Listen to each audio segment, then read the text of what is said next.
Hi, everyone. I'm Rita McGrath, and I am absolutely delighted to be sharing a fireside chat. I have an actual fireside, by the way, which is cool, with Geoffrey Moore, who probably needs no introduction, but a couple of housekeeping things as we're all settling in. This is being recorded, so don't say anything or write anything that you don't want posterity to remember you for, which is always a good line of thought. I will be trying to keep on top of the chats and the Q&A. So if you do have questions, put them in there. We'll try to follow up after the webinar with any that we missed. And so we get the chats there. And we're also very accessible if you have questions that you want to follow up with in a different medium. So Jeff, welcome virtually. Well, thank you. West Coast saying hi to East Coast.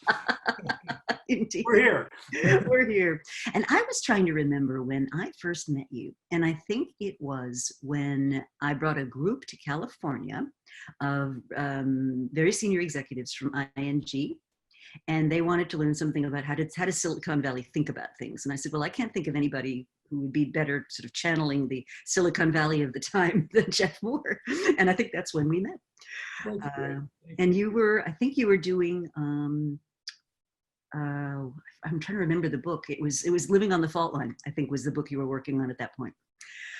So maybe just give our listeners a high-level overview of your sort of career arc for now, and then I'll ask you some specific questions. Well, I had an earlier career actually in academics as an English professor, which was great. I gave that lucrative profession up to join business. I don't know why. What were you thinking? Well, we wanted to live in California, and the jobs weren't there, so we came back to California. I joined a software company, up to 3 different software companies in sales and marketing roles. And I joined a consultancy in 1986, a very famous consultancy called Regis McKenna Inc.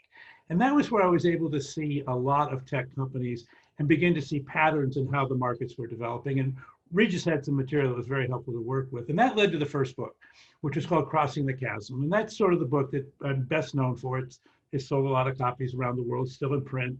And it's basically focused on startups. How would a startup take a disruptive innovation and get it into the mainstream market? And everybody was having success with the early adopters, but they were having real trouble with what we called the pragmatists. And so it became an important playbook. It led to some additional books that were, the books in the 90s that were focused on really startups and that kind of venture movement that Silicon Valley is pretty famous for. When the tech bubble burst in 2001, the power moved from the challenger to the incumbents, and the incumbents were having the same challenge, which is they had chasms to cross too. And that turned out to be much more problematic than we thought. I thought for a long time it was a strategy problem. So there were some books written about strategy and innovation. What the latest book, though, which is the one that's really caught fire, kind of somewhat similar to Crossing the Chasm, is a book about, no, it's an organizational problem more than anything else. Yeah, Zone to Win. That's the one. And that's sort of like Crossing the Chasm for adults. You know, like I've been there before, but it doesn't seem the same. And so and I'm spending most of my time now either speaking or advising on the ideas in that Zone to Win book. That's great. One of my favorites of your books, which is I think kind of in the middle of this whole stream, was Dealing with Darwin. And I thought, wow, you know, for anybody to actually put a dinosaur on the cover of a trade book, that takes some guts, right? But I remember reading I think you were kind enough to send me a review copy, and I gave you some comments on that. But I remember reading that, and I was so struck at the notion of differential innovation capability, depending on where you were in the kind of arc of a whole sector unfolding. Yeah. And the difference between complex systems and high velocity systems. And maybe you could expand on that a little bit. Well, both of those are important. So, because, you know, we talk about innovation, everybody, and you mentioned a lot of people still make the Mecca trip to Silicon Valley to see what's going on. Yeah. Oh, yeah. We got to ride around on the Google bikes and get the whole thing, exactly, that kind of thing. Well, that's a story about disruptive innovation, which is the beginning of technology-based markets. The big ones all start with a disruptive innovation. But that's like saying Act 1, Scene 1 is the key to Hamlet. You know, it's a 5-act play. And so what happens is in the early market, there's a lot of focus on technology-based innovation, and people kind of believe, the believers get together and they say, what can we make happen with this magic beans, right? The next set of innovations have to do with really much more practical application-oriented innovations. And so they kind of combine product leadership and customer intimacy and they focus both of those on a particular niche market or vertical market. And that's what that's the Crossing the Chasm playbook about taking those kinds of innovations. So it's still product innovation, but now it's things like how can I adapt that more specific to an industry or a consumer target. And then we had the tornado, which is what everybody and his mother wants to get on, Wi-Fi or now Zoom or whatever. And there you realize you still had to have product leadership, but now you needed operational excellence, but it was operational excellence for ramping, not for squeezing. Yeah, how do you keep the wheels on the bus as you're going from 50 to 500 miles an hour, which was a really interesting set of innovation challenges. And then you do get to mature markets where you say, look, it's frankly good enough is largely good enough now. So product leadership is no longer really the key class of innovations. Now operational excellence for cost takeout and customer intimacy for that sort of second and third, fourth offer that you get to, even more and more delightful when you get to an Amazon or you get to something like that. So the point about it was just to have, look, there is a taxonomy of innovation types. Don't just try to be act your age, act your market's age, and do that. And then in the middle of that, what happened was, at least for the tech sector, in the 90s, it was all the B2B companies who were successful. So it was Oracle, it was Cisco, it was Microsoft, it was any of the Intel, all those guys. When the tech bubble burst, all the consumer companies came in. So then it was Google, it was Facebook, it was Amazon, it was Apple. And people said, well, we need to be more like Apple. They said, no, there's really these two architectures called the complex systems architecture and the volume operations architecture. Two different sources of, completely different financial models, business models, operating ratios, innovation models. And people were trying to take lessons from one and into the other, and it didn't work. And so that was the other key idea. Yeah, really interesting. So in the most recent book, you have kind of a hall of infamy of companies that didn't catch the next wave. And I wonder if some of why that happened. So these guys, right?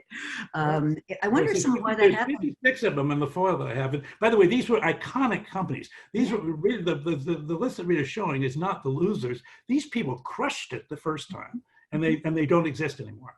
Right. And so was it a confusion about what their fundamental model was, do you think? Where they got like halfway to, like, you kind of morph halfway? I thought for a while it was a strategy problem, because I'm a strategy person. You and I both love strategy. We love talking about strategy. It wasn't a strategy problem. At least my conclusion in Zone to Win is it was not. What it is, it's a conflict of interest between these different ROI horizons. So you have, am I going to create a return in the current year? And there's a set of priorities. There's a playbook for doing that. Am I going to invest in the coming year or two? There's a playbook for that. Am I investing in the far future? And what we learned was, when you are trying to catch the next wave, and we knew this, but we weren't being honest about it. You have to go through a J curve. Life gets much worse. I wanted to ask you about that. Yeah. I wanted to ask you about that. Life gets much worse before it gets better. And by the way, venture capital is set up to say, yeah, that's what we do for a living, right? We invest in J curves. We're all over this. We got this. And by the way, we use a portfolio approach because a lot of people never get out of a J curve. So we can do this. Now you're the CEO of any one of those 56 companies. You don't have venture capital. You can't run a portfolio of 25 different operations. If you're going to catch the next wave, failure is not an option. How do I organize to do that? And where's the money come from? And the money has to come from the existing working capital, because there's no venture capital to fund this thing. Right. And so it just created a bunch of conflicts of interest that we tried to solve during the annual planning process. And the annual planning process just wasn't working. It didn't work. And that's where the zone management ideas came from. So I want to just elaborate on the J curve idea for people that aren't familiar with it. So you're all probably familiar with the S curve, right? And then S curve, and then obviously you need to replace that S curve with the next S curve. But before you get to do that, there's this J curve in the middle where the new thing hasn't really taken off yet, and the old thing is sort of running out of gas, and it's a really painful place to be. And I think at one time we used to call it the nasty bit. We're going through the nasty bit. But the problem is, what would happen is you'd get halfway in, and it was so nasty, you'd stop. Right. You'd say, this can't be right. And all your metrics were going, your dashboards were flashing red, red, red, red, because financial metrics are not your friend during a transition. They're designed for good times and maybe sort of mildly bad times, but they're sure as heck not designed for open heart surgery. And so we were getting the wrong signals with the wrong metrics, and we would stop. Mhm. And what we learned was the worst thing you can do in the middle of a transition is stop. Yeah. So either don't do it, or hell or high water, you're gonna get through to the other side. And if you don't have the stomach for it, pack the thing up and give the money back to the shareholder and play golf. I mean, Don't be so good. I'm older. I want to stand up for a middle group. Okay. Here's the middle play. The middle play is, look, because seriously, you're a hired management team. You're not the founder. You don't have 20% of the shares of the company. You can't really say my way or the highway. You manage largely by consensus. Your board is kind of a typical board. They're saying, well, you got to make your numbers. I mean, come on. And so you realize, if I've been dealt that hand, I can't take this company through a transformation. And therefore, I must not start one. So what do? And what you can do is you can sort of try to borrow from the next generation of technology and leak it into your current generation. And what you're doing is buying time. And by the way, it doesn't work forever, but you can buy the better part of a decade by essentially not putting your company in play.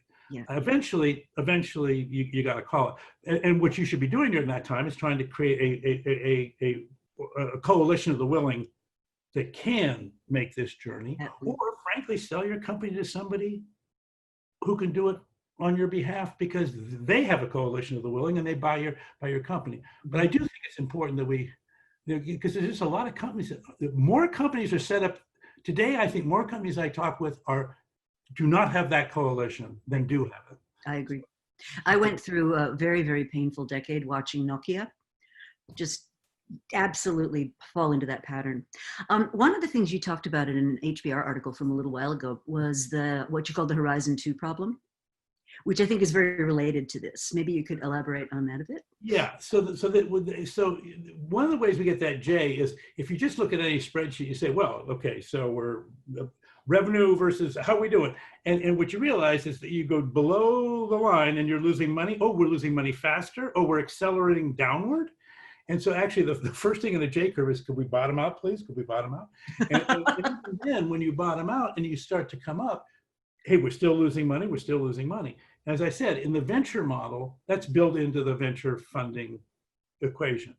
But when that money is coming from your core business, who, by the way, wanted investment, they wanted to use that money to themselves. That's where that challenge is. And so Horizon 2 was, what we were saying in Horizon 2 is, look, we really do think this is the next big thing. We agree on it, great. I need to be funded this year. I'm not giving you any of that money back. No return. Next year, I'm going to need more money. I'm not going to give any of that back either. In the third year, if we really, really, really crush it, I can break even. And meanwhile, the core business is going, what are you talking about? Exactly. Give me that money. I will give you a 10 or 12 or 14% return on it. What are you doing? And so the first year, well, yes, we believe in the future. And actually, it's not that much money. But that second or third year, it's brutal. And so, and then if you are delay, or if you hesitate, or you do any kind of whinging and you kind of start to lose momentum, you can never get it back. So the sad thing about transformations is, if you ever lose momentum, man, that's it. And that's what people were doing. They would get halfway, and Nokia is a great example. You get halfway into these initiatives, and they go, we're going to use the Windows operating system. Symbian, I don't know. We're going to, so anyway. Yeah, and I'll never forget, I was in Espoo or Oulu, or one of those Nokia plants in Finland, right? And I was literally holding in my hands what you would recognize today as a tablet computer. It connected to the internet. It didn't have touchscreen, but you could access it with a stylus, and it was very, it was slick, it was clean. Everything we would now recognize as today's, tablet computers. And this would have been in like 2006. I mean, we're talking before we had iPhones, before we had any of that stuff. And they invested so much in research, brilliant stuff, could not get it into the market. And I think that's why they had this mindset about, well, we can manufacture 100 million phones a minute, and why do we need to bother with this stuff? Right. And by the way, so in this zone management idea, there's a chunk of your company. In fact, the core of your company is designed to do exactly that. Hey, take the existing paradigm and just crush it with it. And so build more plants and, be more productive and be the global leader in smartphones, which Nokia was in 2007 when the iPhone came out. But that mindset and that set of metrics and that management model, which you teach so well at Columbia and they teach well at Harvard and Stanford, that management model is designed for a performance zone, and it is toxic to an incubation zone. Absolutely. So we had a question about how do you know when you're at the bottom of a J curve? Well, yeah, exactly. You don't. What you do know is you're not, until you're going up, you're not at the bottom. So basically, the deal though is you want to use a set of metrics that are around market-facing adoption. So when you're going through one of these transitions, what's more important than anything else? God, excuse me, my phone is just, I don't know what it's doing. All right, stop. I absolutely adore it when Silicon Valley people have trouble with their tech. It's my daughter. I'm sure there's some great picture of my grandchild here. So I just want you to know how much I care about this thing that I'm not looking at my phone right now. but back to this issue of getting through that J curve. So basically, you have to set milestones, and you can use the venture mindset here, which is because venture goes through J curves, right? But they say, okay, but have you gotten minimum viable product out? Okay, do you have your first customer references? Do you have repeatable use cases? Is there a niche market that's adopted you? Are you into adjacent markets? And as long as you're making that kind of power progress, then your performance numbers can be negative, and your evaluation goes up. This is something people just don't get. How can you lose $1 billion and be worth a gazillion dollars? And the answer is because what investors are valuing is power, not performance.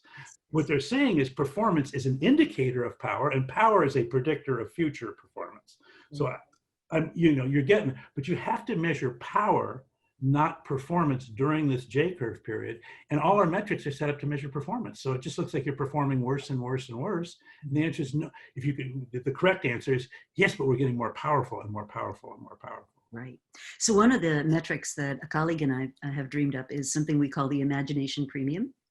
And basically, you take the market cap of a firm. They have to be publicly traded, and based on looking at their beta, how risky they are, you can get a cost of capital, and you can work backward into how much cash flow they generated, and you can actually divide their market cap into cash flow from operations, which is your core business, right?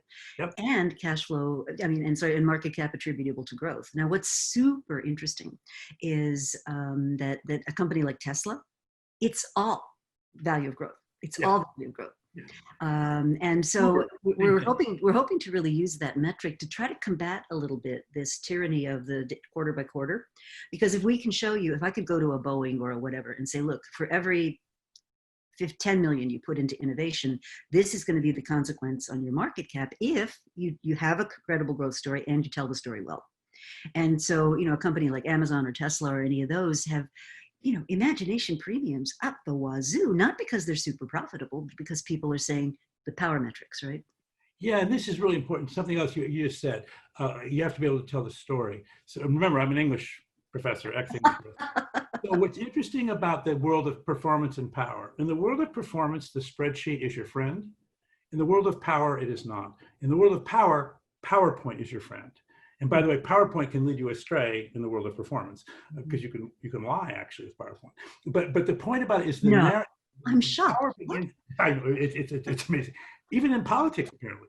But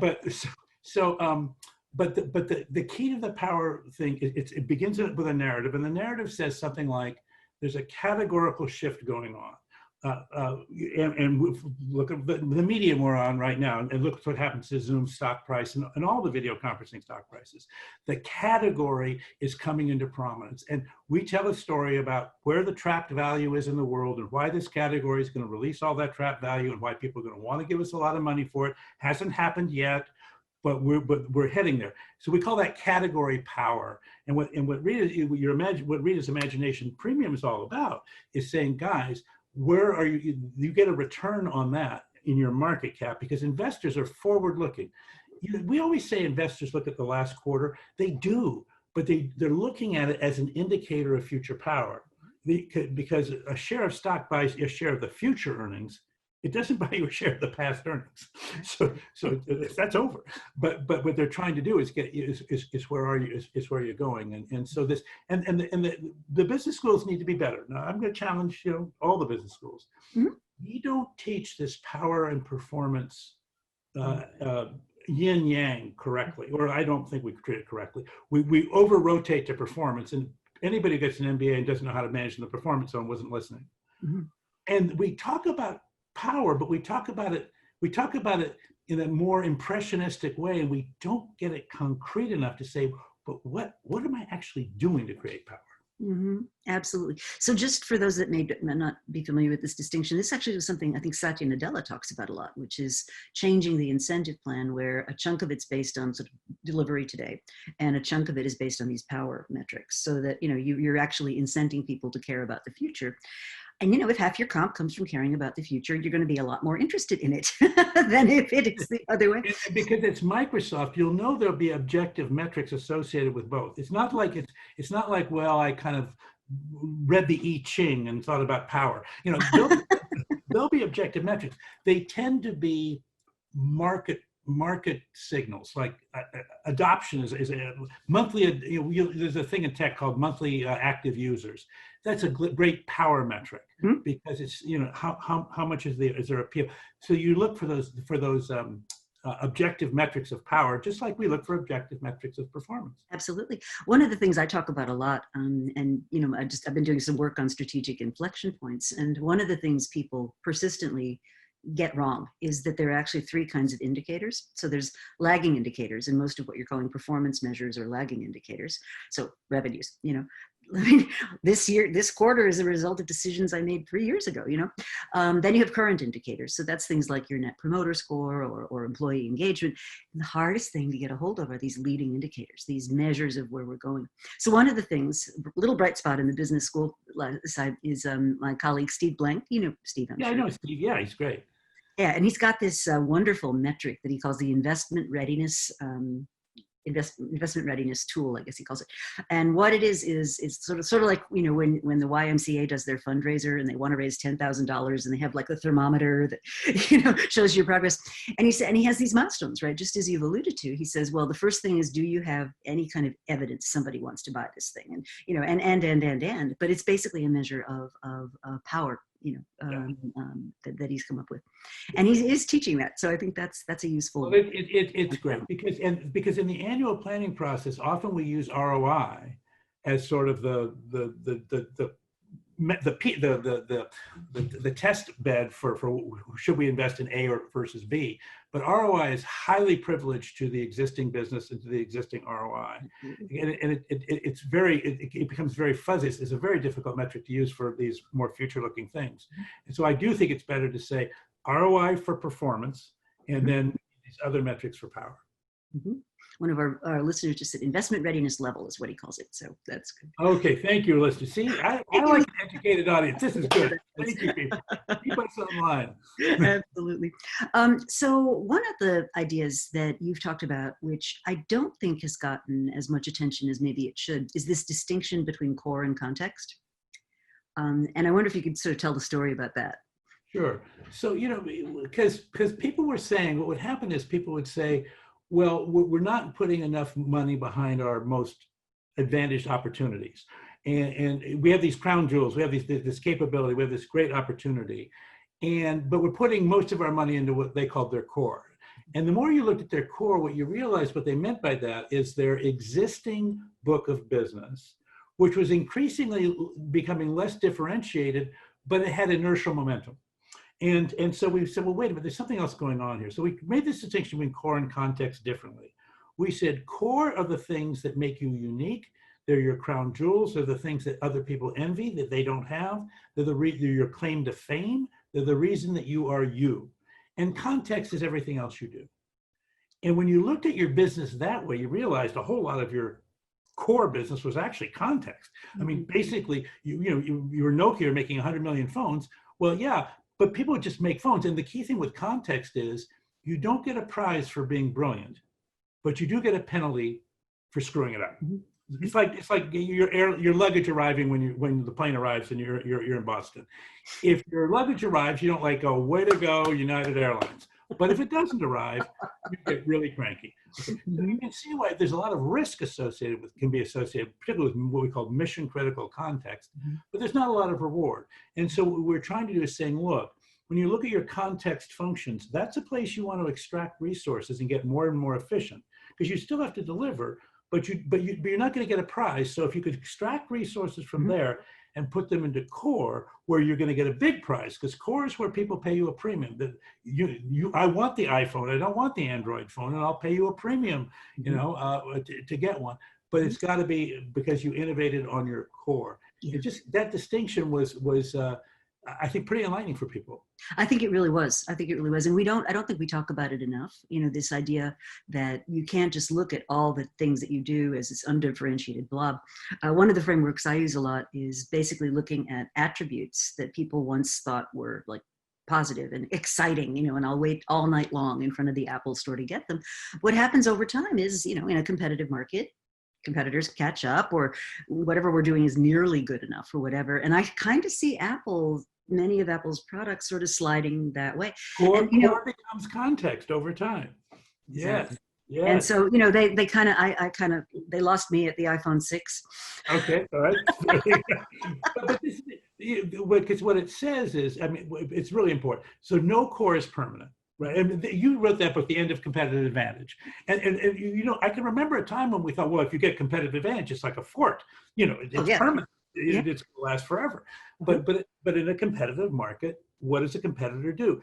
They neutralize your advantage. So we have this innovation model. You and I were talking about it earlier today, I think, between what do I get for innovation really? And there's three things I think you can get to get payback. One is differentiation, which is the core thing. We're better. You buy us because we have this capability that the other guys don't. But another one's called neutralization. And that's where you say, the other guy has this feature. They're the best in the world at it, but I'm going to be good enough at it that you can buy me for other, I'm back in the game. And we don't give enough attention to what I would call innovation for neutralization. And then there's innovation around optimization. And we said, well, that's not innovation. And my claim is, well, you try it. I mean, optimization's hard, and it does take innovation, but it's innovation in service of cost reduction, efficiencies, and whatever. Differentiation, everybody gets the differentiation one. And then there's this neutralization one, which, by the way, I think Microsoft is probably the single best company at neutralization innovation I've ever. Tell that story, because I know you've been working with them pretty intensively, right? Yeah. Well, it started with birth. I mean, basically, Microsoft got catapulted into prominence by the IBM Corporation making their operating system, the IBM PC operating system. Well, before you even go there. So one of the fascinating things about, and this gets back to something you said about complex operations. So IBM had this mindset, complex operation, right? We own the whole stack, right? And so it's a computer, and what we want to do is, this new category is coming up. Oh my God, and they did not understand this horizontalization that can happen once you standardize on something. And so it was actually, I think it was Compact 2 that sort of made the Wintel duopoly what it was. And I think IBM completely unintentionally created Microsoft. They really did, and Intel, because Intel was the other thing that was the common ingredient, and it was the compact. There was a generation. I think it might have been the Intel 386 processor, because every time it was a processor, was a new PC. And IBM at that time said, we're giving too much money to everybody else. We need to take this over control. Yeah. They had this standard called, I think it was called PS2. It was something, and Compaq said, no, we're staying with the old standard. And then IBM said, yeah, but we're IBM, so the world has to do what we do, and they didn't. And that was when the horizontalization had kind of taken. And Intel was a big player in that, right? They had that was Andy Grove's famous war that couldn't be won, or battle that needed to be fought. I forget, he had some very military language he used to describe it. But they used everything they could throw at it to keep it on that standard. Yeah, they did, because Andy's problem was Motorola had come out with a better chip. The Motorola 68000 was a much better microprocessor than the Intel 386. And everybody who designed a new computer in that generation picked Motorola. Nobody picked the Intel 386. So Andy's story was it's a software problem, not a hardware problem. There's all this software for the 286 that's compatible with the 386. If you throw away all this software, it's the end of the known world. You have to go to the 386. And by the way, the world bought that story. And so, so Sun was a better computer, but the Intel 386 became the standard. So it's a complement story. It is a complement story. And with the case of Microsoft, it was interesting to watch is, so Microsoft comes out and they've got this computer, but let's face it, Lotus has the spreadsheet. And there was a company called WordStar, and the later WordPerfect had the word processor. WordPerfect. Yeah, WordPerfect. Remember WordPerfect? Totally. And basically, Microsoft took every one of these, and every one of these were differentiated, and they took on each one of them, and they neutralized them. So we now use Excel. We don't use Lotus 1-2-3. We now use Word. We don't use WordPerfect. We now use PowerPoint. We don't use Aldous Persuasion. We now use Explorer, or maybe now the Google browser, but we don't use the Netscape Navigator browser because they took them out. And we don't use Novell Local Area Networks. We use Windows NT. So it was always neutralization, and they were just ferocious about it. And so it's a very powerful form of innovation. It's just it doesn't get a lot of credit. That's a fascinating observation. I never thought about it that way before. So can you talk a little bit about the transition at Microsoft from, the old guard, sort of Gates and Ballmer, and then Nadella comes in, and what is it that he sort of saw that prompted this like unbelievable corporate transformation? I mean, I've been watching it with my eyes just round as saucers. It's really interesting. It actually started 4 years earlier than you think it might have started. It started when Craig Mundy resigned as CTO and Bill Gates recruited Ray Ozzie from I remember that. Lotus Notes. Remember Ray? I think you and I were at the CEO summit together right around that time. And so Ray Ozzie comes in and he's saying, guys, it's the internet and it's going to change everything. And by the way, Microsoft has many good qualities, but one of its not as good qualities is they repel outsiders as if they have an immune system that like would keep COVID could never penetrate Redmond, right? I mean, they just no chance. So complete total organ rejection. Ray kind of wrote out the whole thing about cloud computing, about the whole thing, and they just completely rejected him. And Ray eventually said, okay, well, thank you very much. But Satya listened. And so in 2007, I have the dates a little bit wrong, but order of magnitude. He said, look, this cloud thing, it's going to take, it's eventually going to, it's an existential threat to our back office software business, because in a cloud world, you're not going to buy premium back office software from Microsoft. You'll either write it yourself or you'll get it from somebody else. So he said in 2007, I'm not going to fund any net new R&D that isn't cloud-based. Now, you can. So this was 12 years ago. Who made that decision? Satya. Oh, Satya did. Okay. Satya. Now, Ballmer's still the CEO. But he was in charge of that division, right? But Satya had the back office. Satya had all the back office software. Okay. So this is a cash cow. I mean, like the margins here are just like, they're sweet. It's like Sauternes grapes. I mean, they're just juicy. And so why would you screw this thing up, right? And Satya says, no, we're gonna do this. And so Ballmer backed him. Ballmer doesn't get any credit for this, but Ballmer backed him, and he should get credit for it. So they're going on. They come up with, and of course Amazon. Amazon is like just crushing it, and we're going, well. And by the way, nothing gets Microsoft's juices going like a competitor. So Amazon can. Okay, all right, okay. So but to do it, they had to essentially convert their enterprise license agreements from back office maintenance on-prem to cloud. Office 365. Well, and the cloud, Azure Cloud first, and Office 365 next. Well, the cloud stuff had negative gross margins. I mean, don't even worry about net margins. You had to mail $1 with every order, right, that you took. So as a result, it took enormous courage. And then at one point, KT, who ran the field, had put out a compensation program which double comped people for selling the negative gross margin, replacing that with the Sauternes grape margin, replacing the Sauternes grapes with the negative gross margin offer, because they realized if we're not connected, if we don't have a telemetric connection to the customer, we're going to lose our sense of the future. So it took a lot of brain. And then, and to be fair, in the middle of that, the transition happens. Okay. Satya brings in a new style. He's a collaborative leader. Collaboration was not a word that was even. I'm not even sure anybody in Redmond knew what the word meant, because I mean, even inside Microsoft, the idea was we compete with each other. Oh, you know, yeah. and they're Oh, the I best. remember. I Yeah. remember working with one of their teams. I was involved in a lot of training programs with them back in those days. And there was one person on the team that said, if you leave my team, you are dead to me. And this was to go to another team inside of Microsoft. So Yes. this makes me think of a typology I know both of us are very fond of, which is the Schneider's cultural typology. Yes. And they Yes. talk about 4 different kinds of culture, and the Microsoft culture being this competence culture, right? Yeah. Where Totally. it's driven by competition, it's driven by individual excellence, and when it's great, it's super high performing, and when it's bad, it's like Enron. And so in the middle of a mass market, if you think about the 1990s when the client server computing and then the internet replaced all other prior infrastructure, my vernacular for this is it's a tornado of demand. It just sucks everything up. In a tornado, competence cultures win hands down. Is that right? Yeah, they just Yeah. crush it. Once you have categorical demand, it becomes a market share land grab game. The competence culture is designed to capture. It's like Alexander the Great. He conquered the world. He just couldn't govern it. He had to govern it. Greece had to turn it over to Rome, right? And it's kind of a little bit. It's a little bit like what's going on with the Ballmer to Satya thing. Because Satya can, people buy into Satya, and it's not just Microsoft people.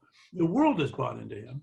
And he did. And, that performance thing he was talking about, part of that came out of a conversation. He invited me in, we had the whole team there, and Amy Hood, who was the CFO, was there. And I raised this thing about, power and performance. And Amy just got the bit between her teeth. She said, that's important. And so part of that whole thing was saying, look, we're going to change our comp. Because I said, the claim I made to them, this is how you get Microsoft's attention. I said, in 2000, in fact, for most of my career, you've been the most powerful company in tech, kind of hands down. Mm-hmm. Since the year 2000, you've lost power every single year of this century. Every single year, you're less powerful than you were the year before. Wow. By the way, same thing's true of IBM.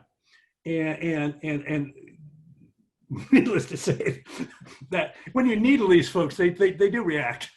But the point was, they kind of went shit, and we got to do something about that. Mm-hmm. And so I think that it gave them that extra thing, because there's still a performance culture, and the numbers mean a ton at Microsoft, and they always will. But they had this other dimension that they were able to. Well, you talked about, so maybe I should just spend a second on the 4 different cultural archetypes, because I think they are interesting. So what the Schneiders did in a wonderful book called The Reengineering Alternative was they said there's 2 dimensions you can use to think about culture. There's the extent to which they're collectively oriented or individually oriented, and then there's the extent to which they rely on sort of subjective input like stories, or it's got to be like hard numbers and so forth. And so the sort of individual soft side of things is what they call, I think they call those creation cultures, right? So, the lone genius who comes up with the iPod out of thin air and appears on the stage in black t-shirts, that's kind of the archetype there, right? Then you got the sort of collective, but subjective cultures, and those are collective cultures, right? And so in its heyday, that would have been HP, right? The HP. Yeah, and I think Nokia at its best was also a collaboration culture. Yes, yeah, absolutely. Oh, absolutely. They were very efficient about collaboration. I mean, where collaboration cultures get messed up is they go overboard on it, right? We have to have 12 people at every single meeting, and everybody has to agree on everything, and it just gets to be overwhelming. I'm working right now with a pharmaceutical company that's kind of like that. And if I hear somebody say, I just need to get comfortable with one more time, I think I'm going to tear my hair out. And then you have the collective but numbers oriented cultures, and those are control cultures, right? And they're all about meet the plan. Yep. And I would put IBM probably in that box. Yep. And then we have the competence cultures like Microsoft, and that's all about beat the competition. Yeah. No, exactly. And each of those cultures you can build a winning company around them. They tend to be the plan your work control culture tends to work best in the most mature scaled markets. The creativity culture or creation culture tends to be like at the very venture-oriented beginning of things. And this collaboration culture, it's interesting. For me, Crossing the Chasm is actually best done as a collaborative effort, but winning inside the tornado is best done as a competence effort. So I kind of see each culture having a time to shine, and then a time when it doesn't shine. That's really interesting. Yeah, so it's kind of challenging. So would you say Nadella's kind of creating, you talk about bridges between the different kinds of cultures, and would you say he's built that bridge between the sort of competence at the core of Microsoft's essence and the people that it needs to interact with? Yeah, I mean, I think what he has said is, look, we need to collaborate in this, as you said, once we horizontalized everything, well, the initial capture you can do as a performance coach. You just look, I'll capture my layer, you capture your layer, you know, take no prisoners. But then you start saying, well, now we need to actually govern and grow and take the next generation of advantage. And now you need to be able to say, well, we need to work across functions, we need to work across layers. That's a collaboration, right? And so, and what you see with collaboration is you have to have a set of values and you have to express those values. And they have to be values that the ecosystem can share with you so that you can, the way you come together in an ecosystem is, it's not just you have mutually financial advantage, you have mutual mission advantage or mutual value, shared values. I'm working with Salesforce right now. Mark Benioff is fabulous at creating a community of shared values and mission. And what it does is it causes people to lean in and you can get more done across boundaries. What Microsoft was gonna die if we didn't change leadership, because Microsoft was so hard to collaborate with that it just said, you know what, we got to find a better way. And that's, and I think so. I think Satya this is where Satya should get a ton of credit. And a guy named Chi Lu, who was also part of that team, he had the office thing, same kind of leader, level 5 leaders that you just think, I'll follow this person anywhere. And it was not because they were a performance leader, it was much more they were an inspirational collaboration leader. So I have a story you'll appreciate about that. So I got called into their, I was giving a talk at their big leadership meeting, you know, the one where they have like 500 people in a hotel room in Bellevue. And so I fly out there, arrive, and the meeting had just gotten started, but I really wanted to sit in on as much of it as I could. So I, you know, run like crazy to the ballroom, open the door, right? And standing there on the stage in letters as big as I am is the word empathy. I was like, damn, I am in the wrong. Excuse me? Why? I mean, I know you'd appreciate that. I mean, I was just... It's exactly right. It's fabulous. I love it. It was fun. It was a lot of fun. So in terms of the kind of the sort of next step for where we all are, I mean, I know you've been giving this an awful lot of thought, and as have I, has everybody in our world. What are some things you think people should be just putting some more attention on right now that they're not? I mean, I think that would be an interesting thing to think about. Well, you know, and it relates a little bit to that book you kind of flashed for a minute, this Zone to Win book. So what I wanted to do with that book was photo up. yeah, photo up. There you go.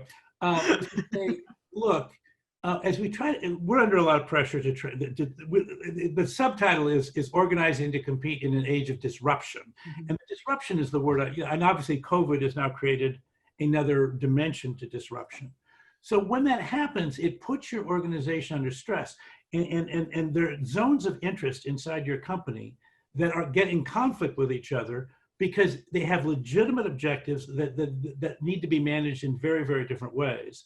And when there's the resources become constrained and there's a kind of a tug of war over resources, there can be a battle across, you know, you can start talking past each other or talking over each other, when in fact you should be saying, we need to think about allocating resources by zones and zoning our work by zones, and then think about how we divide up the pie inside that zone, but don't compete across zones, or once you make your allocation, then don't steal from the other guy's zone. And so the performance zone was kind of the performance culture, very similar. There was a productivity zone, very much oriented toward back office functions and support functions or whatever. And everybody gets, okay, that's an important zone, but you don't manage that with like performance objectives. You manage it with process metrics and professional standards and whatnot. So those are very different. People kind of get that. And you have actually, it's probably more people in the productivity zone than there are in the performance zone, because it takes a lot to support an army, right? It takes all those people behind. And then this incubation zone was all about how do you get that venture, that fast thing. And that zone, time is the most precious commodity. And you're willing to make mistakes. You're willing to do things. You're willing to break rules in the short term, not legal rules, but break processes. So the productivity zone says, well, wait a minute, you're not following our process. Wait, where's your procurement form? Yeah, exactly. Well, you put that on your master charge? No, you can't. Okay, that. And then the performance zone is saying, well, wait a minute, you're losing money. And so why do you get to lose money when I have to make money? So there's a lot, that zone's got a different set of priorities. It needs a different management style, much more startup-y. And then there's this transformation zone that I talked about, which said, if we're going to do a transformation, all other zones have to subordinate their interests to the transformation zone during this period. And then we have to get through it as fast as possible. So just the notion of that each zone had a management model and a culture that was and by the way, those 4 cultures, there tends to be a culture in each zone that resonates with the Schneider model. But the point about the model said is the management model, any one zone, that it creates success in that zone, creates failure in the other 3 zones. That's so interesting. And we tend to bring that model, when we come into a meeting, and particularly in a crisis, when all the zones get together, everybody comes together, we each bring our own management model with us, and then we start talking past each other. So the whole point of zone management was, let's acknowledge there are 4 zones of interest, 4 legitimate zones of interest, 4 legitimate management models.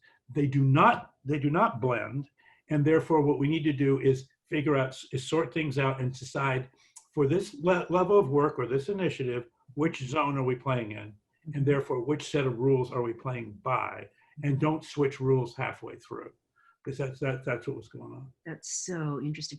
And so if you think about leaders, right? I've got to believe that there are certain leaders that are just more suited to certain places. At the same time, there's a lot of research that suggests the better CEOs today are the ones that have had more kind of almost zigzaggy careers, like horizontal, different kinds of exposure, different sorts of problems. And maybe, what do you see? Do you see the... I think so. I mean, we used to talk about job rotation at one point. Remember there was a time when to do that? But what I would think about is zone rotation. So if you're a CEO and you've never been and if you've only been in one zone, it's hard to be a good CEO because you have to spend enough time. You don't have to be in every zone, but you have to at least be able to empathize and honor each zone and understand how does that zone contribute to the health of the organism. So we have this is like Shakespeare and Julius Caesar. So there's the head, there's the belly, there's the feet, and the head should not tell the feet how to walk, and the feet should not tell the head how to think, and the stomach.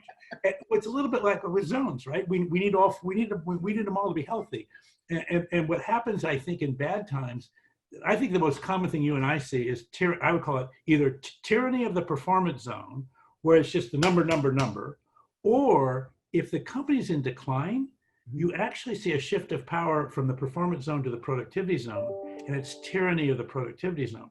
And now the CFO and the head of HR and the head of legal have more power than the head of the product lines and the head of sales. Absolutely. And that's a very bad outcome, as you can imagine. It's a difficult conversation. So one of the things I've been talking about a lot is that, prior to COVID, right, we sort of had people that had metrics they understood and businesses they know how to run. And it was entirely possible to become a very senior leader without ever having spent any time whatsoever in anything related to innovation. You could operate, you could process, you could do that. And so you get to some level of authority and you have no idea, right? And so the second interesting thing that I think is a lot of the tools you and I have been working with like our whole lives, all about reducing uncertainty and how do you figure out what the next milestone should be and how do you learn your way into a solution instead of planning your way into a solution, all those kind of concepts. This is like a foreign language. And what I try to tell people is, the good news is we've got 30 years now, 40 years of accumulated wisdom from people like you and Steve and Alex Osterwalder and me. And, there's a whole and present company. I mean, discovery-based planning was a pretty, nice ad. Well, thank you. But my point was just simply that there is a body of knowledge there that can be tapped into that I think more organizations need now that we're all dealing with this uncertainty. I mean, people ask me all the time, when is this going to be over? And I think what they're asking is, when can I stop worrying about waking up in the morning and before I've even had my coffee, there's 10 worrying things happening? When can I get back to not being like, totally stressed out about everything? Well, and I think disoriented. So what happens in a disruption is all of our normal markers it's like driving in the fog or something. I mean, our normal navigational markers are either knocked down or irrelevant or whatever, and we get disoriented. And so the anxiety is, I'm flying by the seat of my pants, but I'm flying in a fog, and I need to get. So part of it is I need to get above the clouds. I need to go up. And so I think one of the things that leaders have to do in this time is kind of go back to first principles. And first principle is, why does your company exist? and I don't mean to make money for shareholders. I mean, why does the world need your company? What is your mission? And that probably isn't changing that much. If you say, look, we're still here to provide food, or we're still here to help people with their taxes, or we have a mission. Great. Now, when you go down and you say, well, and what are your values? And by the way, what values do you want to make sure that you stay true to in the midst of this chaos? So who are we? What do we stand for? Again, I think Salesforce has done this brilliantly, because then you go down to what was our plan? Well, the plan we had in January is not the plan that we're doing now. No, it's not. Okay. So, and it's not just that the numbers are wrong, the things are wrong, or at least they can be wrong. So we got to replan. We have new obstacles. We're going to have new metrics.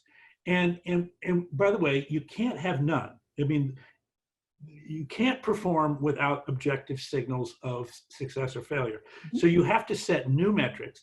We know that you have no history, so there's no chance you're going to get them right. I mean, well, I guess it's a random chance, but it's like the old coin flip classroom experience, right?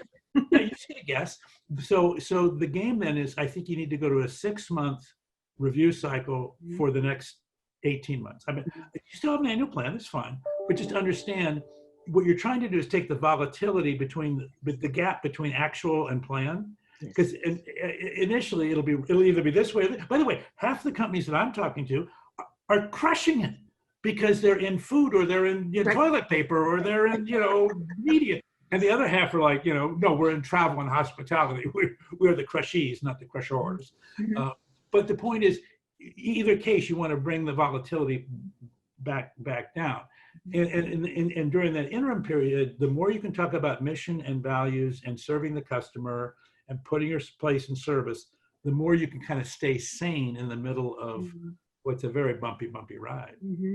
Yeah, Tom Kolditz, who was the trainer at West Point for people that like jump out of airplanes and stuff. Big leadership guy. He's now the dean of Rice's business school, and he wrote a great book about leading in crisis called In Extremis Leadership.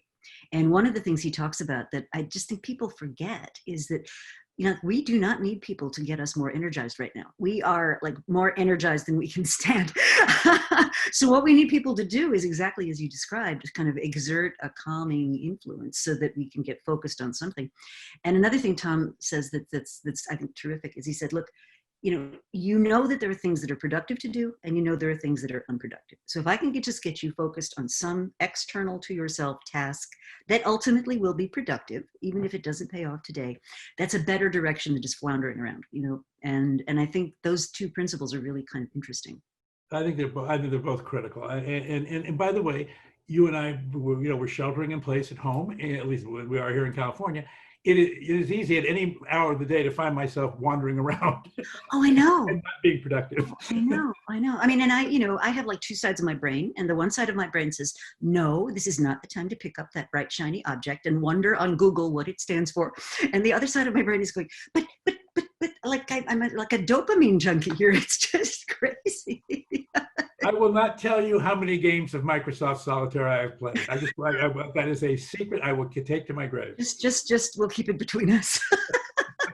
But I think, it's I mean, even if what you're doing is absolutely stupid, sometimes I just think you have to give yourself permission to take half an hour and go do it, like, okay. By the way, this is where running or mindfulness or whatever it is you can do to actually be helped. I think that it's interesting, the emphasis on mental health, or kind of mental health to me means, maybe a little bit, I associate that too much with pathology. And spiritual health seems a little bit too Californian, but sort of some sense of inner something or other, centeredness. Maybe centeredness would be fine. But I think it is important, and it's easy to lose in the middle of this stuff. I had one other thing you were saying about the COVID thing. One other thing that's come up. I've been doing a bunch of roundtables with just people from all over the country, and there's this model about when will we come back, how will we come back, that whole thing. And the World Economic Forum and these people have these three, the V curve, it's going to bounce straight back, and the U is more like a recession, and then the L looks more like a depression, and then there was this interesting one which I hadn't seen before called the Y curve, which is part of the economy actually comes back quickly, more like a V, and part of it looks more like an L going forward. what came out of the talks that was really interesting is different industries will have different curves, but inside your own company, Mm. if you segment your customer base, Mhm. which of my customers are going to experience a V versus an L versus a U versus a Y? And by the way, because I need to be in service to the people that can consume my service, so Mhm.